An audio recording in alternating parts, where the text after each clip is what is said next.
آپ نے کبھی فلائٹ میپ پر غور کیا ہے؟ دنیا کے مصروف ترین فضائی راستوں کے درمیان ایک ایسا ملک ہے جس کے اوپر سے تقریباً کوئی مسافر طیارہ نہیں گزرتا۔ وہ ملک ہے نارتھ کوریا۔ اب آپ سوچ رہے ہوں گے کہ شاید کم جونگ اون کی حکومت کسی کو اجازت نہیں دیتی، مگر دنیا کی زیادہ تر ایئر لائن جان بوجھ کر شمالی کوریا کی فضائی حدود سے دور رہتی ہیں۔ دلچسپ بات یہ ہے کہ چائنا اور رشیا کی چند پروازیں آج بھی یہاں سے گزرتی ہیں، لیکن باقی دنیا کے لیے یہ آسمان تقریباً نو فلائی زون بن چکا ہے۔ مثال کے طور پر اگر جنوبی کوریا کے شہر سول سے روس کے شہر ولادیمستوک جانا ہو تو سیدھا نارتھ کوریا کے اوپر سے گزرتا ہے، لیکن حیران کن بات یہ ہے کہ مسافر طیارے سیدھا راستہ لینے کی بجائے پورا چکر لگا کر سی آف جاپان کے اوپر سے گزرتے ہیں۔ اس کا مطلب ہے زیادہ وقت، زیادہ ایندھن اور زیادہ خرچ۔ پھر سوال یہ ہے کہ ایئر لائنز آخر ایسا کیوں کرتی ہیں؟ اس کی سب سے بڑی وجہ ہے نارتھ کوریا کا غیر متوقع میزائل پروگرام۔ نارتھ کوریا اکثر بغیر کسی بین الاقوامی اطلاع کے میزائل تجربات کر دیتا ہے۔ عام طور پر جب بھی کوئی ملک میزائل ٹیسٹ کرتا ہے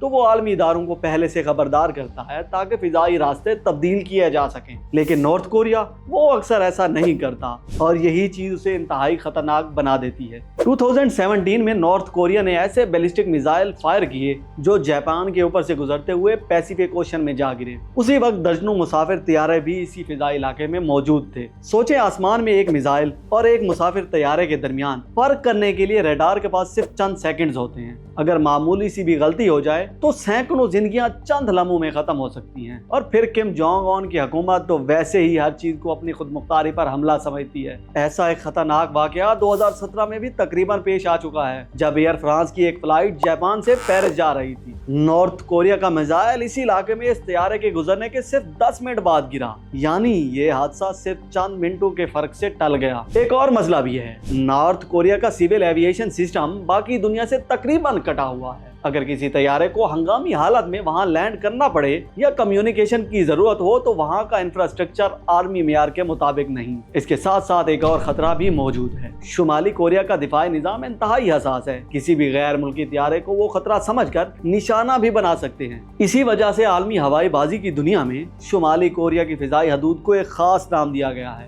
دی بلیو ہول۔ یعنی نقشے پر تو یہ سیدھا اور آسان راستہ ہے، لیکن حقیقت میں یہ ایئر لائنز کے لیے ایک ڈراؤنا خواب ہے۔ اسی لیے ایئر لائنز زیادہ ایندھن خرچ کرنا قبول کر لیتی ہیں، لمبا راستہ اختیار کر لیتی ہیں، لیکن مسافروں کی زندگی کو خطرے میں نہیں ڈالتی، کیونکہ آخر کار ٹیکنالوجی اور سیاست کی اس جنگ میں سب سے قیمتی چیز انسانی جان ہے۔